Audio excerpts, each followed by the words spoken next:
This is the Powered Up Podcast, show 142. That we stop and we explicitly teach everything. And, I feel like, and I've had this attitude as well. And I'm like, they're 14. Don't they know what they're doing? They know how to come in and sit down. They know how to talk to each other. They just need to handle their business. They obviously are just being defiant. And when somebody challenged me on this, I was like, I don't know. Okay. I'll buy into that.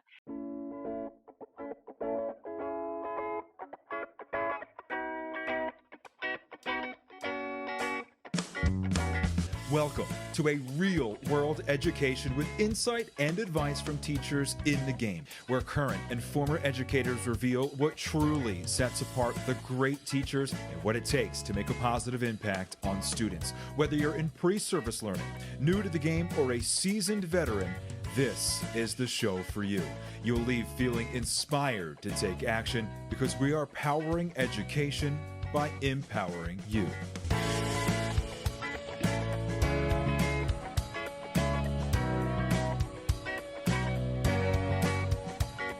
Hey, what's going on, everyone? This is Ken Erman, host of the Powered Up Podcast, and I am here with my co-host, Mr. Matt, the first day of school, man Rogers. So timing is off when this comes out, but happy first day of school to you with your students today. I would like to acknowledge myself, Matt, and how kind I was to you this week, if you would like to share that with everybody. What did it say? Close counts in horseshoes, and I won't use the other reference, but Ken kindness. Kindness, yes, there we go. Ken sent me a happy first day of school, which was very considerate, the day before the first day of school. So, Ken, thank you for the thoughtful gesture. I was glad, maybe even gleeful, to be like, oh, not today.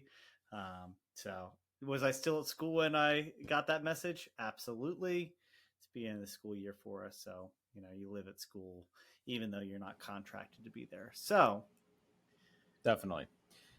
So we had a great conversation tonight with Renee Jones, who is the 2023 Nebraska Teacher of the Year.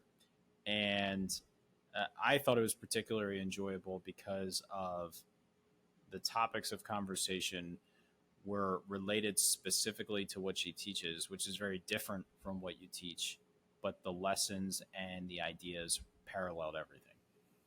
I think the foundational principles of what she prioritizes just reiterates the fact that good teaching is good teaching. And if you want to move forward, it's better to move together than move fast. And there's the classic line, like, you're only as fast as your weakest link. But in some capacities, when you can confirm certain things like the expectations, your classroom expectations, what are your competencies that you're expecting to hit? What is the behavior, the how to submit an answer, the form to write within, all of these features that may be applicable to, guess what, pretty much every grade level, whether she's teaching seniors or I'm teaching fifth graders or someone's teaching first graders, taking that time, everyone heard her say what made Ken, smile, which is the time that you took at the beginning is paid off. And boy, oh boy, do you gain so much time on the back end. It's what you have been preaching practically every single episode we've recorded together, because that's the truth. If I want to have that expectation, I'm going to teach it. I'm going to show you how it's done. I'm going to show you the different ranges of possibilities. There should be no questions at that point, and then you're just operating. Yeah.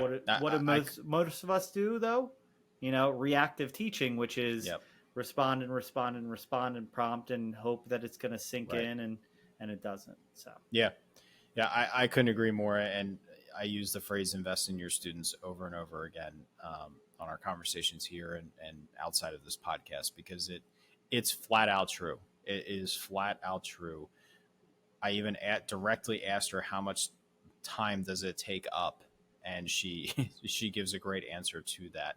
And so as you're listening, I point this out at the end, but as you're listening, pay attention to the intention in everything that she does, the goal that she has, and the intention in how she accomplishes that goal and how she moves her students towards that goal is really apparent. And it's, even if it's not something you need to do in your classroom specifically, pay attention to the intention in how she accomplishes that and start to think about, well, if I want my students to do this, what do I need to do to set them up for success, to be able to tackle that academic task? And that's what I really appreciate about the conversation. So honestly, if it's okay with you, Matt, I would love to hear from Teach Better and then jump right into our conversation with Renee Jones. This podcast is a proud member of the Teach Better Podcast Network. Better today, better tomorrow, and the podcast to get you there. You can find out more at teachbetter.com/podcasts. Now let's get back to the episode. Hi, Renee. Welcome to the Powered Up Podcast. How you doing tonight? I'm doing great. Thank you for asking. Absolutely. Thanks for joining us. We're really excited to have you here with us. So kick things off for us. Just officially introduce yourself. Let us know where you are coming from and give us a snapshot of what your career in education has looked like. Yeah, absolutely. So my name is Renee Jones, and I am a high school English teacher in Lincoln, Nebraska, specifically at Lincoln High School. And this year I kind of switched up my whole schedule, and I'm teaching AVID and a 9 English honors class. So I've got freshmen all day long, and it's been a really fun adjustment. I've been with Lincoln Public Schools. This is year 9. Before that, I taught a little bit about, in a small town right outside of San Francisco called Pacifica. And then in what feels like a lifetime ago, I did some work in independent care in residential treatment facilities. So rarely do we have a guest joining us from their classroom. So we appreciate the dedication that you're still sitting in there. Time zones help a little bit with with where you're at, I guess. But so when I looked at your bulletin board, I was not expecting, because sometimes we have like all of our information on our guests, and sometimes I come into them just thinking who you are, where you're from, and I don't think about what specifically you teach. And I got to say, you have a very, very uplifting, very energetic bulletin board, not common for a high school classroom. And you have the calculator pocket charts, which I'm guessing are for their cell phones. Is that correct? Correct. Yes. Yes. I would love to have a quick conversation about that specifically right there. So what is your policy when it comes to cell phones? How does that, are you supported, or is there a policy in your school overall? Because this has been a topic in our high school over the last 2 years that has been a part of the culture of our high school. And just give us a brief rundown of how does that work on a daily basis with your kids, maybe day 1, week 1 compared to, month 5 of the school year. Sure. Yeah. I love that you brought up the bulletin board, because the irony is it says you are doing great right behind me. And that's where then I would ask the kids to put their phones just so they can have this little positive reminder, even if they have cell phones. So, well, and it feels good for Matt and I, because, as we're going through this conversation, we can just look there and remind ourselves we're doing great right now. Right. You guys are doing a great job. Yeah. So we are on day 7, I think, of our school year. And I have only had to ask a kid to turn their phone in right here or their AirPods in twice. But our district this semester really hit hard. So this summer, they put out a district-wide policy that says we absolutely won't be doing cell phones in class. If a teacher even sees it sitting on the desk, they'll be asked to put it in. If they refuse, an admin comes. And then they have to turn their phone in. And now a kid can be suspended if they won't turn their phone in. And that's really new for us. And so I would say last year I spent a good chunk of time playing what I called cell phone whack-a-mole. And I felt like I just was constantly nagging the kids of put your phone away, kid, take your earpods out, it was the most conversation that I had with them, and completely distraught last year. I remember having a conversation with one of our state school board members, and she said, what would it be that would make you leave teaching? What's the number one thing for you? And I said, cell phones. because I feel like I can't teach the kids, I can't communicate. It's just awful, to be honest. And so I was like, if I ever was driven out the door, it would be because of that reason. And, and we're only a week and a half in. And so I understand that we could be in a honeymoon phase, but it's been incredible, to be very honest. Um, because I told my principal just the other day, I go, I think I'm falling in love with teaching all over again because I have kids that are engaged. They're not worried about a phone. It's so great to feel like everybody's on the same page in my school. Our admin are backing us up. Everybody knows the expectations and it's just working. I mean, we were really apprehensive. I mean, of course, it comes with a different set of challenges because now it's like if you have a lesson and you end 5 minutes early, or it doesn't go as planned, or there was things that I tried to do with cell phones to incorporate them into the lesson, Kahoot or random QR codes or whatever it may be, and so we don't have that anymore, and so it's just kind of refiguring things, but it's been incredibly beautiful. I'm really hopeful about it, and really just grateful that a cell phone is just not a barrier that I need to battle. But yeah, I think it'll be interesting to see, like in January, February, March, like what's the cell phone policy still looking like? Are the kids still having it put away, and all of those kinds of things? But Yeah. yeah, I'm excited I about it. appreciate you sharing that. And Matt, I will let you join this conversation at some point. But I can say, because Matt, you probably don't have as much of a perspective on this being in your elementary world where, cell phones just, most kids don't have it. And it's very easy to say to an elementary kid, stays in your backpack, and like, they'll actually power it off. Like they'll actually do that in elementary school. It was horrible 2 years ago in our high school. I mean, you would walk down the hallways and it was just everywhere. And I don't mean being in the hallways. I mean looking into the classrooms. It was it was it was bad. It was really really bad. And our high school, very similar, supported the teachers with policies. And I was speaking with the teacher last year who it was probably 2/3 of the way through the year, and his thing was every day the kids came in and put it, so he had them put it in the chart right away. Like it wasn't if they got caught. And he said they just do it. No one gives them a problem. Like everyone does it every day. And I just think when you establish those routines as a teacher, but with something like a cell phone, you feel supported by admin. If you don't have that support behind you, it makes it really hard to pull anything off like that. So I appreciate you sharing that. Yeah, absolutely. Well, and I'll just add, I mean, obviously it's not the same situation. So I'm a fifth grade teacher. This is brand new. Today is day one. I'm exhausted, but that's besides the point. Renee, I'm so excited to talk with you. But when I saw that we were recording tonight, I was like, oh, all right, here we go.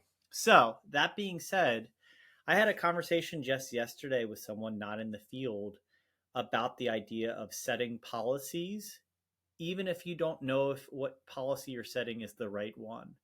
But it's almost like you have to put your flag into the ground somewhere when it comes to setting a standard of what you're going to like kind of hold accountable. And if you follow that, you get a tremendous amount of respect from the kids immediately. And if you waver on that and you give too many forgiveness at a certain age, that is no longer going to give you the return on investment that you're hoping it will, those empty threats. So I think it's really interesting talking with new teachers or teachers this time of year, or myself. I had this group. I was a fourth grade teacher last year. I looped with this group. There are only 2 teachers in the grade level. So a lot of my policies didn't have to change, but even today I started having the conversation of, you're a little bit more responsible. How can I adjust what my expectations are? I guess what I'm interested by, and this is just me being naive, is I think about things like vaping as a health risk and not coming to class as a health risk. And I could see cell phones being an issue. Not that we probably want to go in this rabbit hole, but I'd love to just know.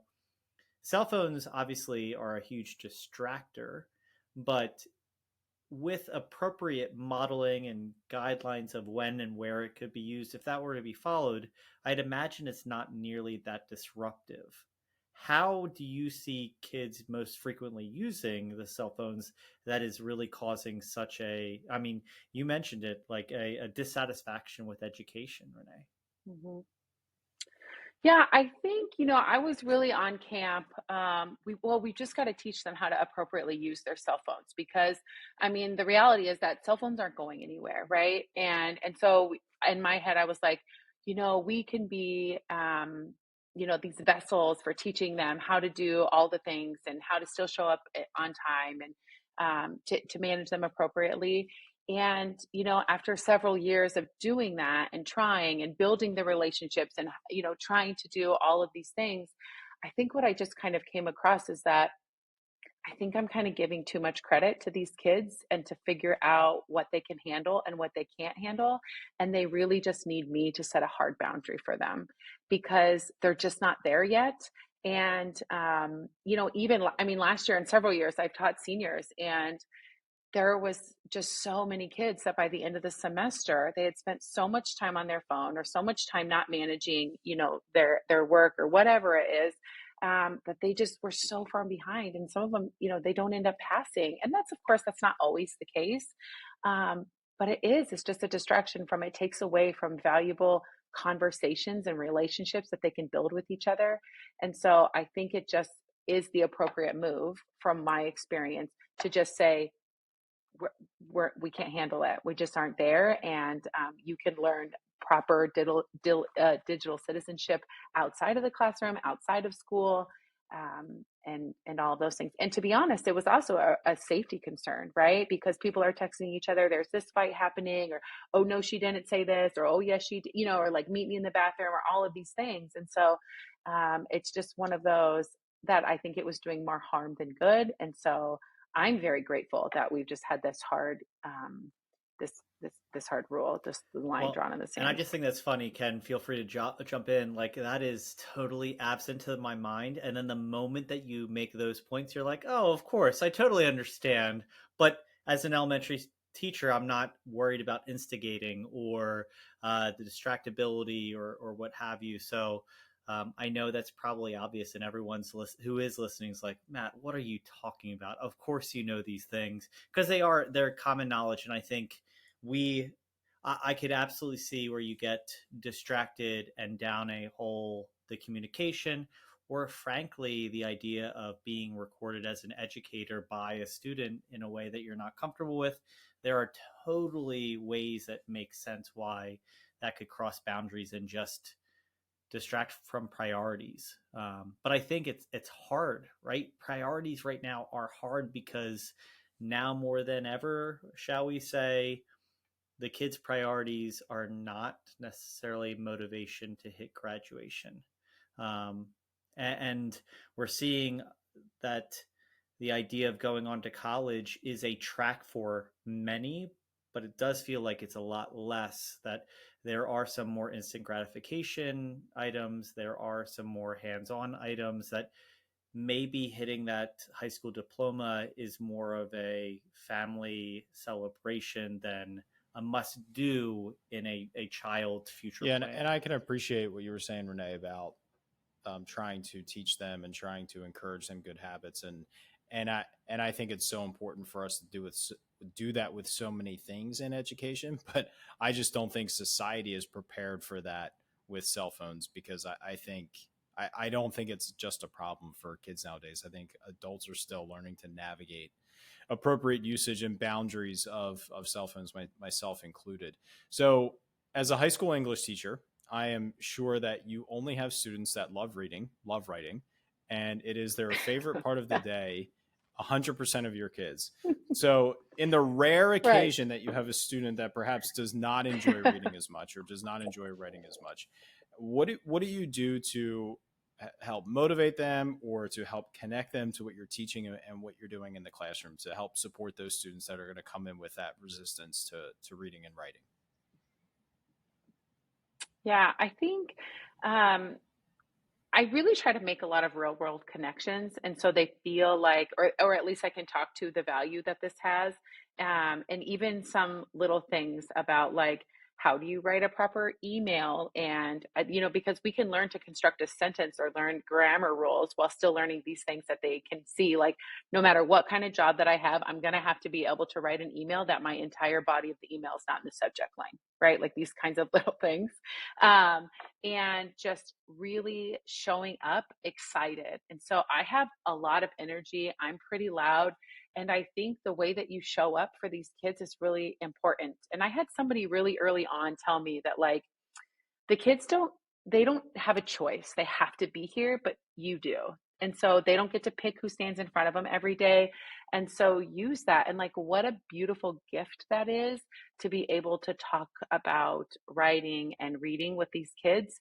And so I think that's really important to remember that, even though it doesn't always feel like that because it's tiring and exhausting. And like you said, there's a lot of times kids are really resistant and they just don't want to do all of the things. But I think most of the time, kids want to do well. They want to feel success. They want to build on skills that they have. I feel like my most resistant kids are the ones that really have some skill deficiency that they don't know how to talk with other kids in their peer groups, or this book is really too hard for them. And so it's just really trying to figure out those kinds of pieces and figure out how to build them up so that they can have these discussions, or they can participate and they can kind of just meet them wherever they're at. So And with that, what would you say as a so what would you say are some of the key strategies you're using to differentiate to your students when it comes to their reading and their writing ability? Because it's a huge part of elementary instruction, and I know it is a huge part of secondary instruction, but I think differentiation looks much different in a secondary world than it does in an elementary world. So how are you navigating that to help support your students in your classroom? yeah, so in our high school English class, we do a lot of we're reading novels.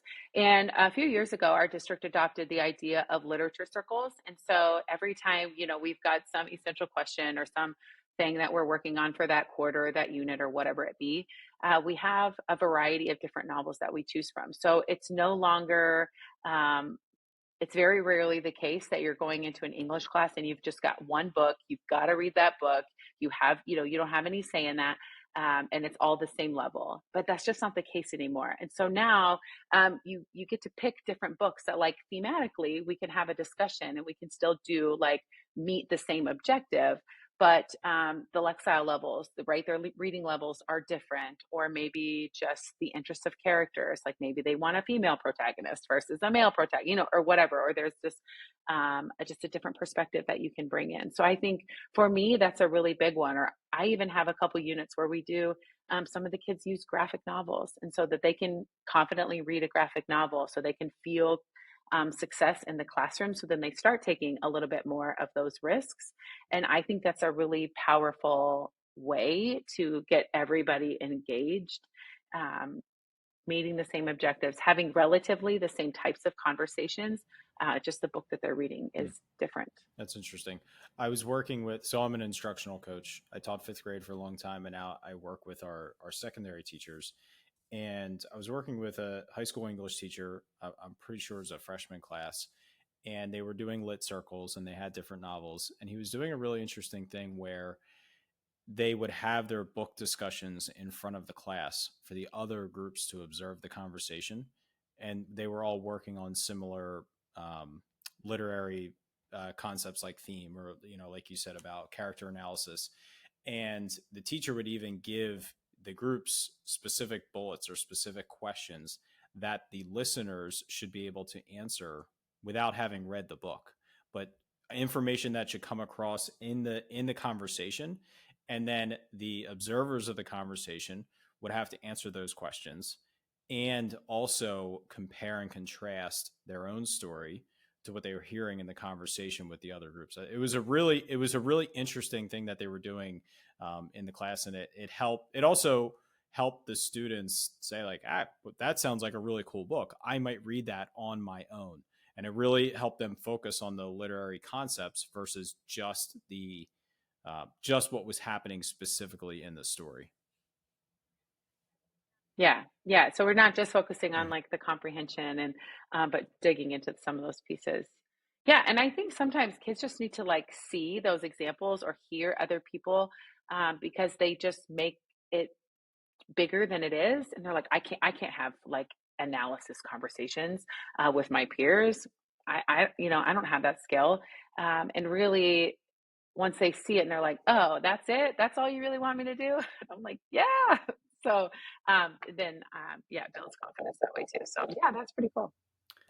I think when you dive into a certain area, especially at the high school level, you have to have some level of expertise. And I think going into that realm of English, how do you feel like you connect with the real world, uh, if you're kind of guiding them down a career possibly related to English and related arts to that? How do you feel like you stay connected, that you are in line with, if they fall in love with your class and they want to pursue it further, you feel like you are leading them down the right path? Yeah, I think, it's really important that we take the time to kind of, like you said, open doors to curiosity about what kind of, career choices are available. Because unless a kid is exposed to, all of the careers, they just don't know that they're available. And so I've brought in a variety of different community members that they can speak to. What are they doing? I have a really good friend that happens to be a reporter for our local, paper, and so he'll come in and he'll talk about how he uses writing and how he has to really be, objective about, what's happening and what he's writing, and kind of connect these kinds of things, and try to put faces to the careers to make it very real for the kids. But of course, you can't do that for, every different type of career that's available. And so, I also just try to get the kids to think about, well, where do you think this idea came from? Or who do you think had that idea? And, what type of person, does it take to be able to do this kind of job? Or what are the skills that are needed? And then thinking about, well, what are the skills that we are doing in class? Because if you have those skills, then you can start to believe that you can do, some job that might abstractly, they think, oh, that's completely out of the possibility, for them. But really, it's not. They have the skills for it. They just need to stick with it, apply it, and, just kind of lean into that curiosity. So you've mentioned that you teach seniors and now you're working with exclusively freshmen this year. What is the dynamic different in terms of the way you approach the classroom from a community building standpoint and creating that culture in the classroom? And is there specific things? Now I'm making the assumption that freshmen, it's their first year in high school. It's not a larger school than that. So how do those facets come in as well when working with freshmen, not only getting them to feel acclimated and welcomed and a part of the community in your classroom, but the school overall? Yeah. Yeah, absolutely. So, I think with freshmen, I think it's really important that we stop and we explicitly teach everything. And, I feel like, and I've had this attitude as well. And I'm like, they're 14. Don't they know what they're doing? They know how to come in and sit down. They know how to talk to each other. They just need to handle their business. They obviously are just being defiant. And when somebody challenged me on this, I was like, I don't know. Okay, I guess I'll buy into that. And I use Google Slides for all of my lessons. And when I started adding what I call the success criteria, all it really is just the expectations.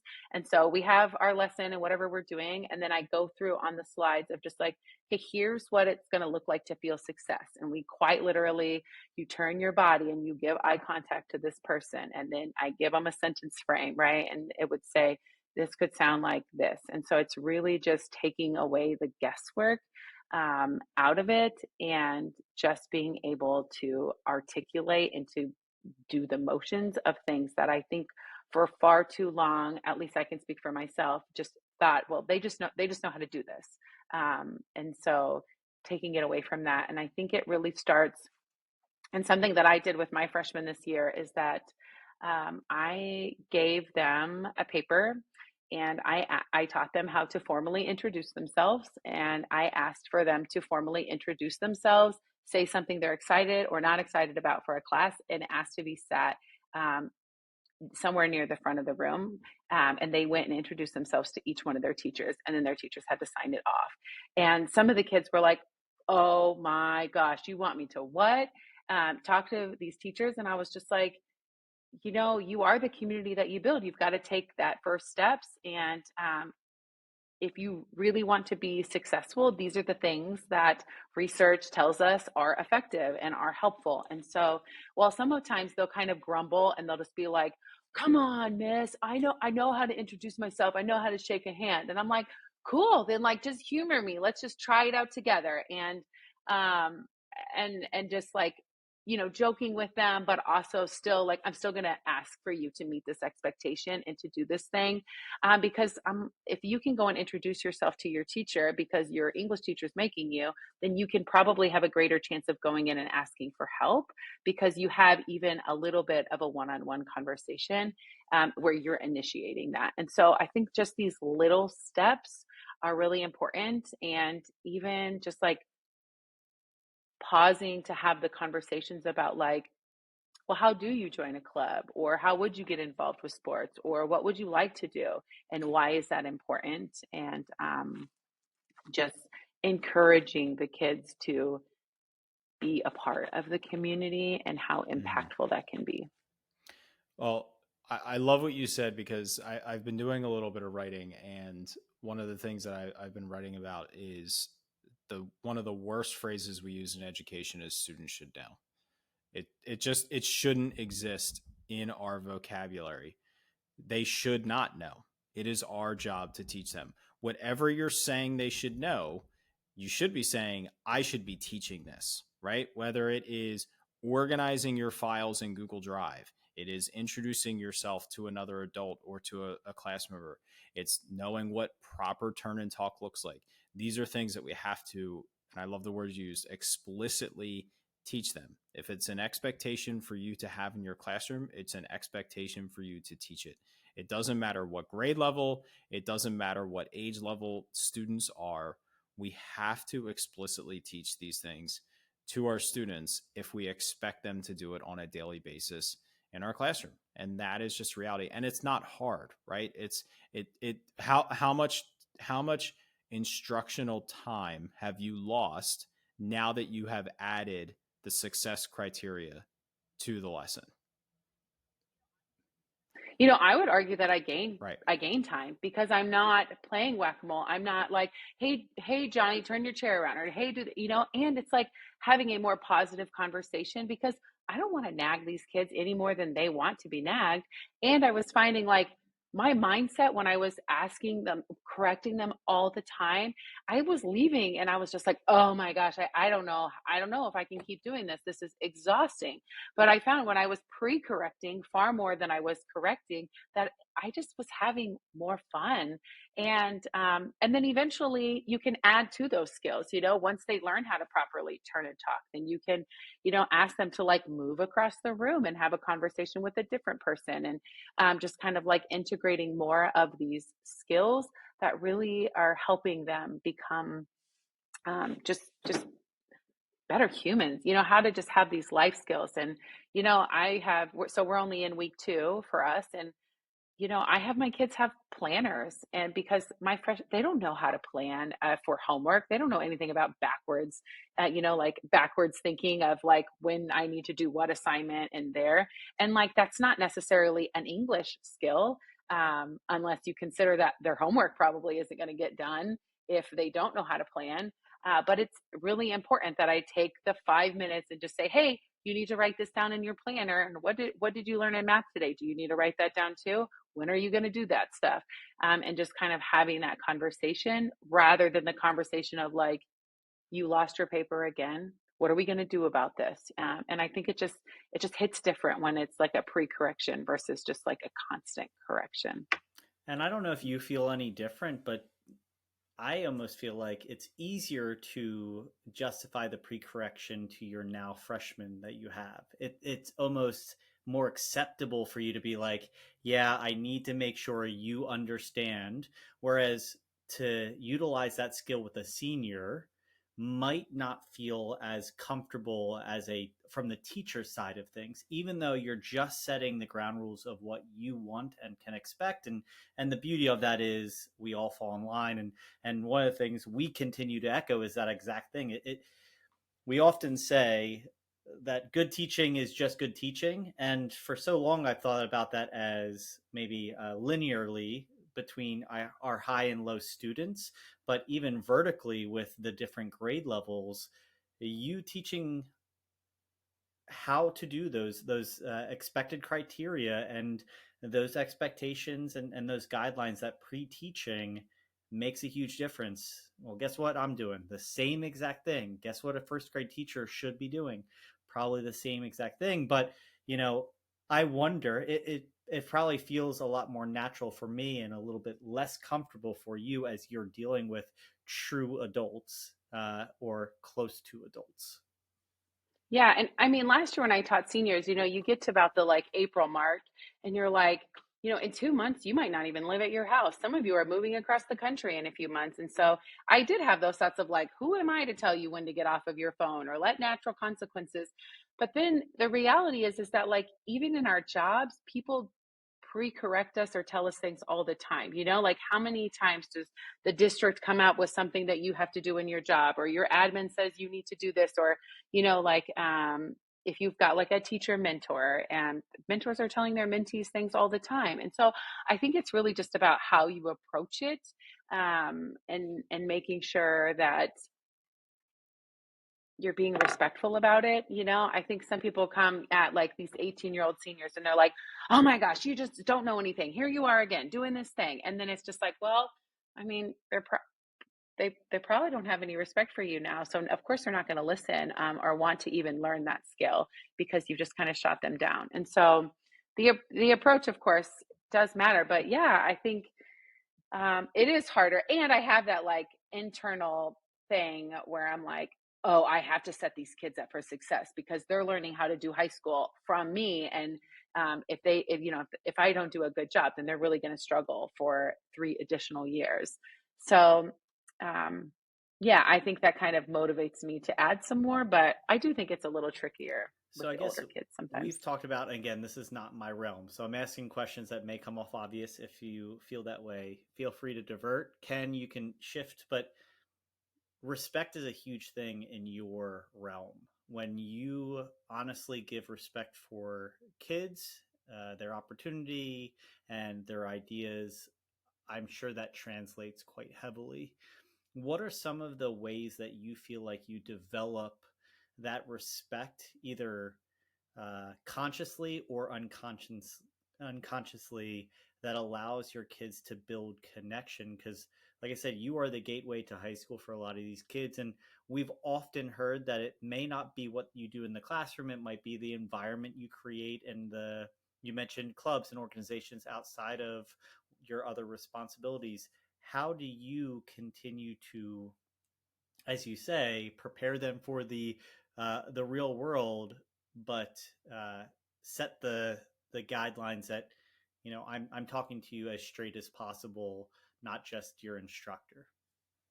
Yeah. And I think the cool thing about that is through time, and a lot of times that the coolest way that happens is like when you have a kid for a semester and then you get to keep a relationship going for the other 3.5 years, or their time in high school. And so then, because you've built a little bit of that relationship and that trust, then they can start coming to you for, how do I apply for this scholarship? Or I don't know how to do this job. They kind of come to you for different things. And so then you start to have that connection. But I really take heavily into the phrase of like being a warm demander, of like, I've got really high expectations of you and I am not going to lower my bar because you might be struggling through this. I'm going to help you. We're going to figure this out. And I'm always going to approach you with kindness, but we're going to have to figure this out, because if you're not meeting the objective, if you're not getting whatever it is, the assignment done, then I'm going to hold you to a high standard. And I think what is, in my opinion, not talked enough about is the idea of like straight away building that relationship with their guardian and just being like, I'm going to call mom, dad, grandma, whoever it is, whoever your person is, and I'm going to loop them in. And I do, and I'm working on this right now of just the first like 3 weeks of school. I try to call home every single one of my kids and just introduce myself. I'm like, this is what I'm about. This is what I expect from your son or daughter. Please let me know if you have any questions. And it's a short phone call. But I always want to have a positive contact with them before I need to call home because they didn't turn something in or they're whatever that I might have to do. And so I think that's really important because the kids know that I'm going to hold them accountable, and they might not always like it, but that's just the way it's going to be sometimes. Is they know that I really care about you, and I think they figure that out later, and that's why they come back later on in high school and ask for help in a variety of different ways. So I love that you call home in the beginning of the year for a positive note. I did that from my first year teaching on, and Matt, I know you've jumped on that train the last few years after you heard that idea from your lifelong mentor. And I love that I'm hearing it from a secondary teacher. And, elementary, secondary, there are things that are extremely hard in elementary world that secondary teachers don't have to deal with. There are things that are extremely hard in secondary world that elementary teachers don't have to deal with. We're all teachers. We're all in the grind every day for the best of students. But in elementary schools, it's pretty much like an understanding that you have contact with parents. You call home, you communicate with them regularly. And as secondary progressive, that expectation definitely fades away. And it is much less common for teachers, I think, to directly contact parents when it comes to behavior and it comes to different things. So how much of it, you've spoken to it a little bit, but I just really want to circle around this because I think it's important for us to hear from a high school teacher like yourself. How important is it for you to do that? And how much of an impact do you think it has had on your class overall and specific students that you can think of in the past? Yeah, I think, people are like, how do you have time to do that? You've got, 130 kids that you're serving. And it's an undertaking, and it's kind of like you've got to commit to it. But I think it really pays for itself throughout the semester because then the student comes in and be like, man, you called my mom last night.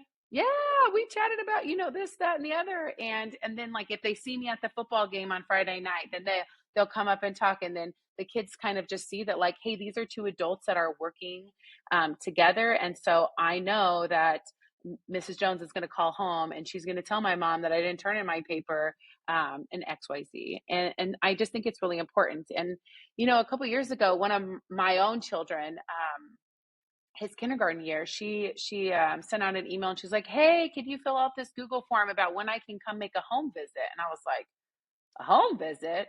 And I had two older kids from then, and I was like, what? People do home visits?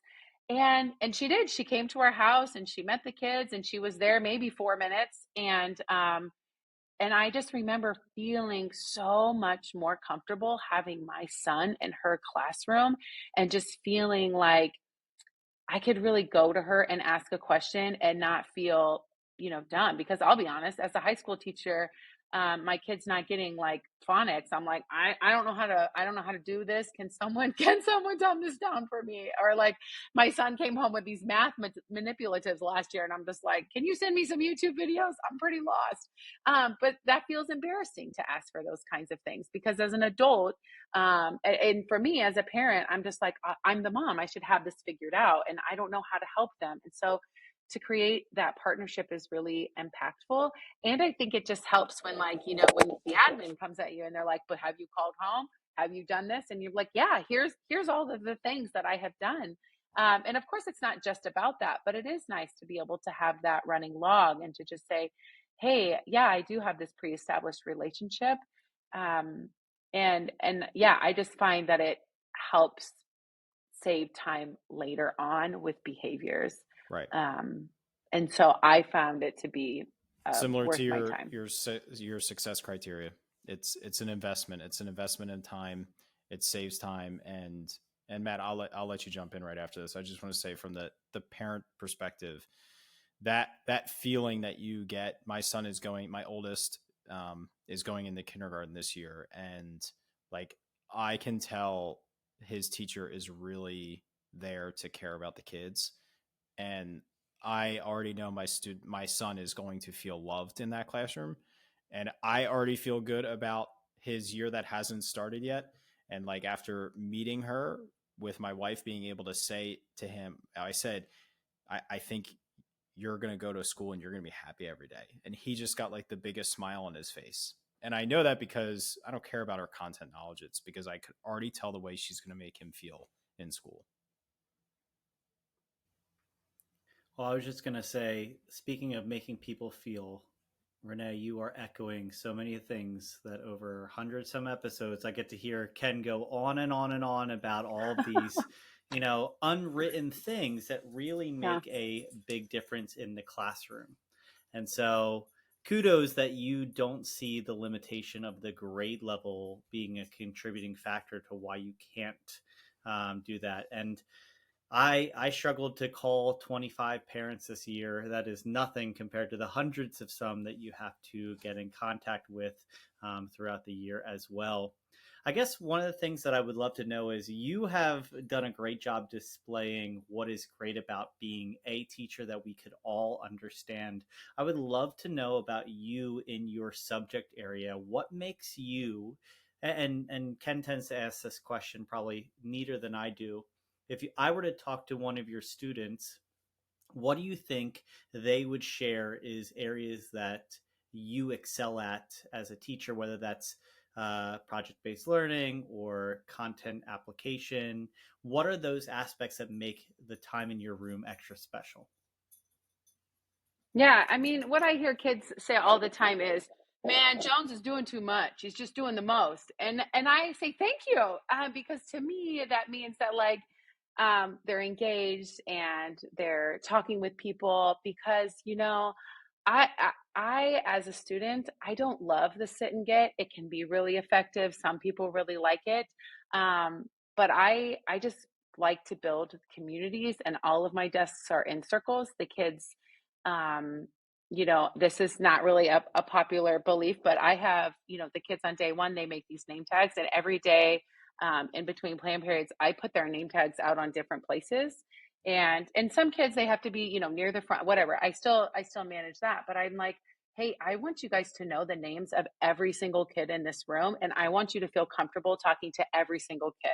So you can't just hide in the back every single day. And so while it's not per se assigned seating, they just know that like their seating is going to be changed up.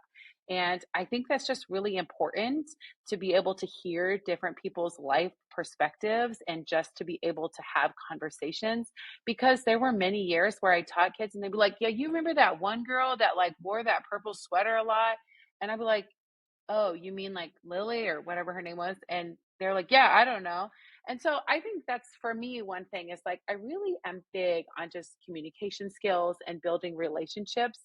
And if I can get them to love English a little bit more, or if I can get them to enjoy reading a book, or at least say that they didn't hate everything about that book, then that's a huge win for me as well. Um, but I think it's really important that they know what respect looks like, how to give it, what it feels like, what they deserve to, or and how they deserve to be treated. And that's yeah, I guess like that's just my number one priority. And I just get to teach those skills through English. And of course, we go through our objectives. We do all of the English stuff, but like you said, I want them to know that they're safe and that I care about them. Because if I'm not doing that, then I can't do English. Adding to that a little bit, how do you feel like vulnerability comes up in English? I would imagine the conversations, especially in the development, and I don't know if you tend to lean in your novel studies more to classical literature that has a lot of value, obviously, or more modern terms, and realistically, the idea of connection to self and this development of their own psychology has got to be a huge portion, a huge draw, a driving factor of what kids possibly gain from your class beyond reading a slightly harder text or accomplishing it. So how do you pair with that the life lessons through English instruction? Yeah, I think vulnerability plays a huge role in being able to analyze literature and to be able to connect with different characters in order to get whatever thematic lesson out of it, that you're trying to get. Because anybody can read a book, but it's really about like what connections are you making with this book, and both like being able to recognize these different, say, like literary devices or what have you, but also to be able to understand that on a personal level. And that's another reason why I think it's really important for me to create safety and respect in my classroom, because I don't think people will openly share or do what sounds like, Ken, you had mentioned somebody was doing like a Socratic seminar or something similar. Kids are not going to take that risk and talk about another character, or, extend the olive branch to explain that they relate to them this way. And I think one way I do that is that I show vulnerability in my classroom, and I share, appropriate stories about a time that I felt whatever this character was feeling and whatever I'm asking them to, and just trying to like kind of lead by example in that way. Um, and also, I think it's really important to admit to kids like when you do something that didn't work, or that you had a rough day. And so, like, yesterday during my sixth period, I kind of snapped at the class because it just felt like chaotic for a second. And I had to reflect last night, and I was like, I was just not my best self. And so today, some of them probably forgot about that, but at least one of them didn't, I would guess. And so I had to say, like, hey guys, that wasn't in my values and my character, and I'm really sorry about it. And next time I'll do XYZ. And it doesn't have to be this long to do, but it's just like, hey, I'm recognizing it. I'm going to show you that I can goof up. We can still be cool. And then we're moving on. And so all of those little tidbits of showing vulnerability is, I think, really important for the kids to see. How has your comfort level with that changed over your career, and has the line shifted at all in what you deem appropriate to share with your students? I'm just, because I agree with what you're saying, and I think it is important to do that. I think it is important to be vulnerable with students, and to know that line of appropriateness. We're professionals, we're teachers, but I do think that that line shifts, right? The field goals move over the course of our career, whether it be because of our age, because of having our own children, or just our experience in education. So has that shifted at all, or where do you draw that line on what you deem appropriate to share with them? Yeah, I think it's really important that, if like, I'm thinking of a story to share, that I ask myself, like, would I be comfortable with my kid knowing this about their teacher? And if the answer is like, then I'm not going to share that. And I also think, I mean, I don't necessarily want to go down this rabbit hole, or open the door, but I think at least in Nebraska, culture wars are having a huge implications on the things we're talking about, and the kind of materials that we are allowed or not allowed, or what people are walking on eggshells, and some people just, they're not implementing the same curriculum or the same strategies that they would, because they're nervous about misconceptions, or just people being rude online or what have you. And so I think that's all important to take into consideration, and to understand and have those personal boundaries, to know, what are you okay with the kids knowing about your personal life. Because I definitely don't think like that's not my therapy hour. That's, the kids are not there, to like help me in any way. It's just like to help with a funny story, or to get them to know a little bit about me. Or I tell a lot of like Renee in high school stories, so they know just kind of like how awkward and unconfident I also used to be. And right now, I think at least with my freshmen, we're only in week 2, a lot of them think I am, much bigger than I really am, because I have this title.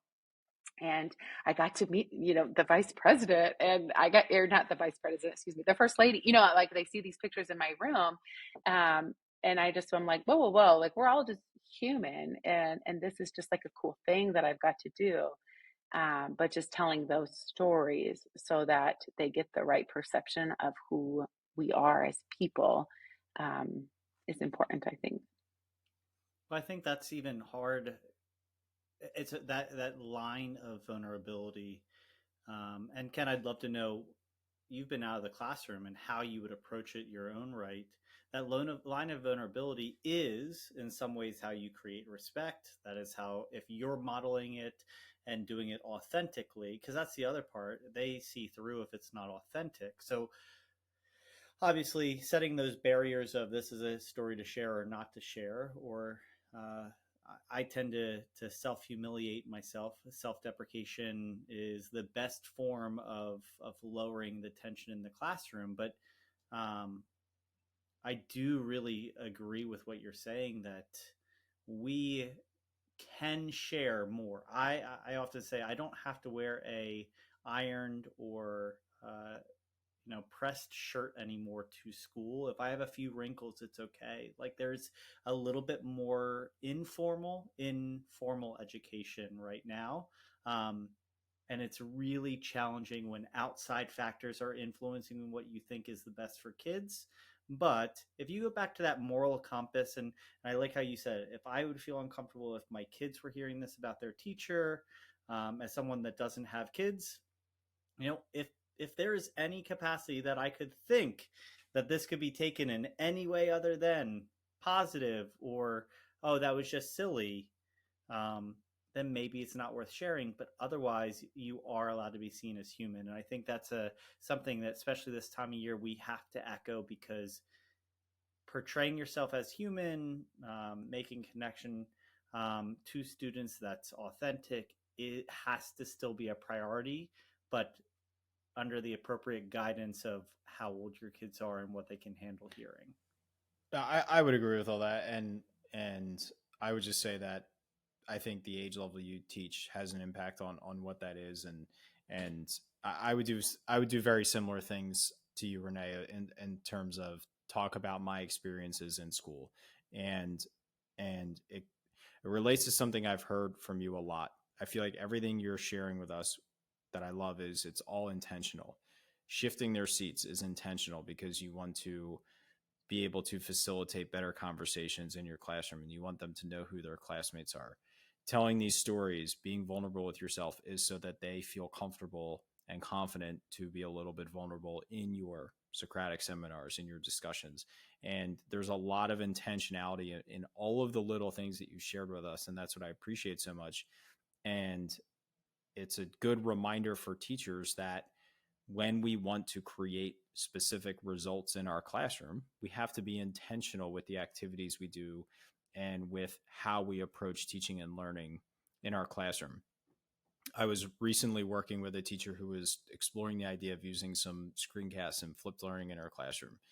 And the thing I kept reminding her of is she's doing it to try to better differentiate the learning taking place in her classroom. I said, write that down on a sticky note and put it somewhere on your desk you'll see every day, because you'll get lost in just making these videos to make videos. You'll lose the intention of what you're trying to create. And so when we have these things that we're trying to roll out in our classroom, when we're trying to do classroom discussions and the kids aren't talking to each other, let's dial it back 3 notches and figure out, how do I get these kids to talk to each other?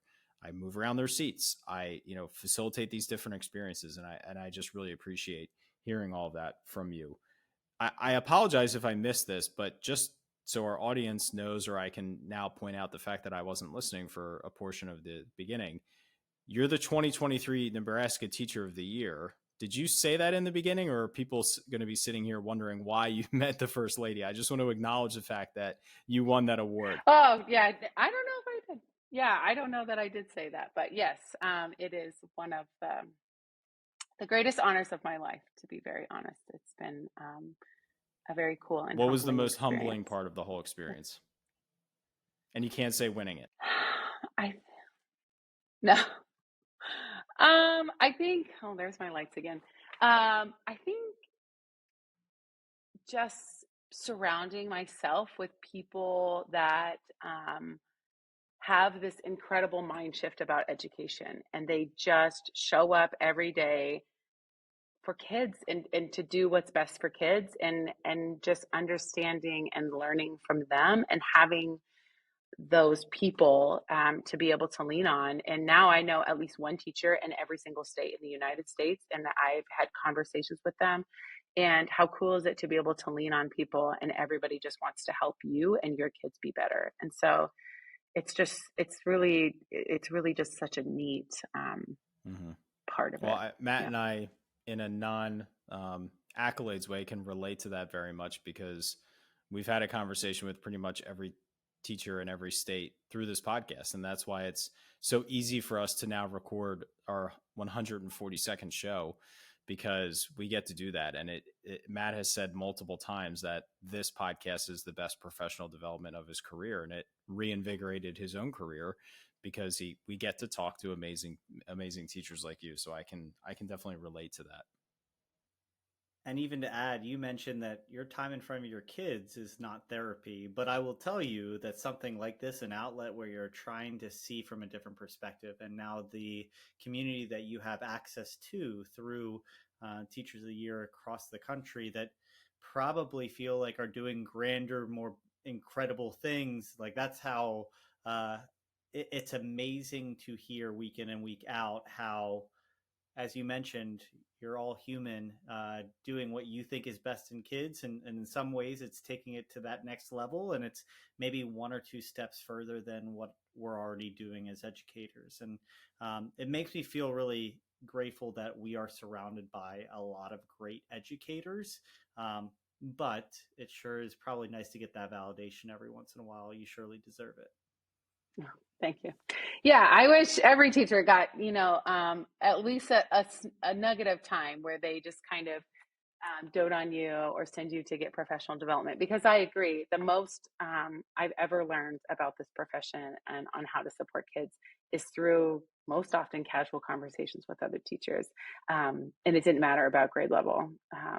So that's really Definitely something special. So I want to be respectful of everyone's time, and I want to jump into our exit ticket, which is the same 4 questions we ask every guest every week. Question number 1, what is the best thing a teacher can do to make a student school experience better? Oh boy, one single thing. I think if it's the simplest thing is to use their name when you're talking to them. What is the best piece of advice that you may have received, and it could have come from a colleague, a supervisor, or even a student? When I was just in my first year of teaching, I had my administrator say to me when I was like really terrified of calling home, if that's something you would want to know about your student, then you need to call home. And so it really helped me open the gates of communication. That is pure, and boy, does it resonate. So, speaking of having to call home, the school year goes in waves, times that things are going swimmingly, and then other times that might be a little bit more rocky. You might have days, possibly even weeks, that you struggle to survive. What do you feel like every educator needs to hear to power up through those moments of struggle? I think we just need validation that we're doing a good job and remind ourselves of something positive. And a small way that I kind of like systematically build that for myself is that every Friday before I leave, I make a positive phone call home. And so the last thing I do that week is a positive. I leave knowing that I did at least one thing. So even on my hardest of hard weeks, and I think that like my lessons fail, everything was wrong, I acknowledge one thing, I call home, and then I leave. And then I just try not to worry about it until Monday. That's awesome. I like that. So it's easy to fall into facilitating a repetitive classroom. What do you think separates the teachers who are the ones constantly seeking to change, innovate, and adopt new teaching strategies? I think they're having conversations with other educators, or they're seeking out professional development. Like when you look for it, and if you wanted to invest the time, there are a lot of great conferences or fellowships or all kinds of opportunities for educators that I think a lot of people just don't know about. And so it's important that we help spread spread knowledge about that, and just have open conversations with each other, I think is really helpful.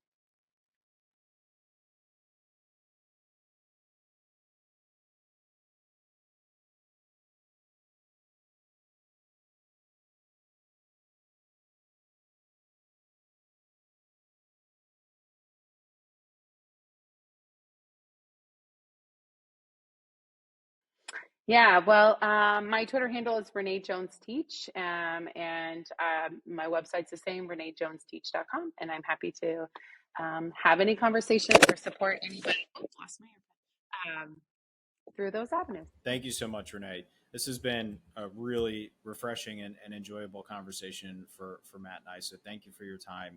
Thank you for what you do for your students, your school, as well as your state as the state teacher of the year. And if you're teachers, if you're listening to this thinking, man, I really wish I could have conversations with teachers from every state, listen to our podcast. We've had 142 shows, and if you take out the ones where it's just Matt and I blabbing on, there's probably been about 130, 135 conversations with other teachers. So I would really encourage you to scroll down and see some of the other conversations, because they're just like this. They're great teachers. They're real teachers like you, Renee, and we just really appreciate your time and what you do for education. So, Matt, why don't you take us on out of here? All right, as we power down this episode, Renee, you have definitely left us feeling powered up. Thank you for your time, and everyone, we can't wait to the conversation next week. Talk to you then.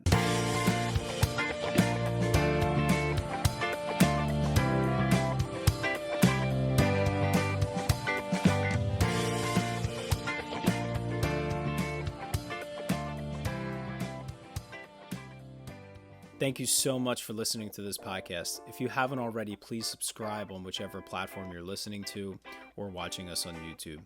Each week, we get to talk to amazing educators who are making a positive impact on the lives of students, their colleagues, administrators, and education as a whole. It's been such a privilege every week to be able to talk to these incredible individuals, learn from them, grow with them, and better myself and all of education through these conversations. If you haven't already, please consider sharing this with a colleague, someone who can benefit and be powered up from the experience of listening to these incredible conversations. Because of Powered Up, we are powering education by empowering you.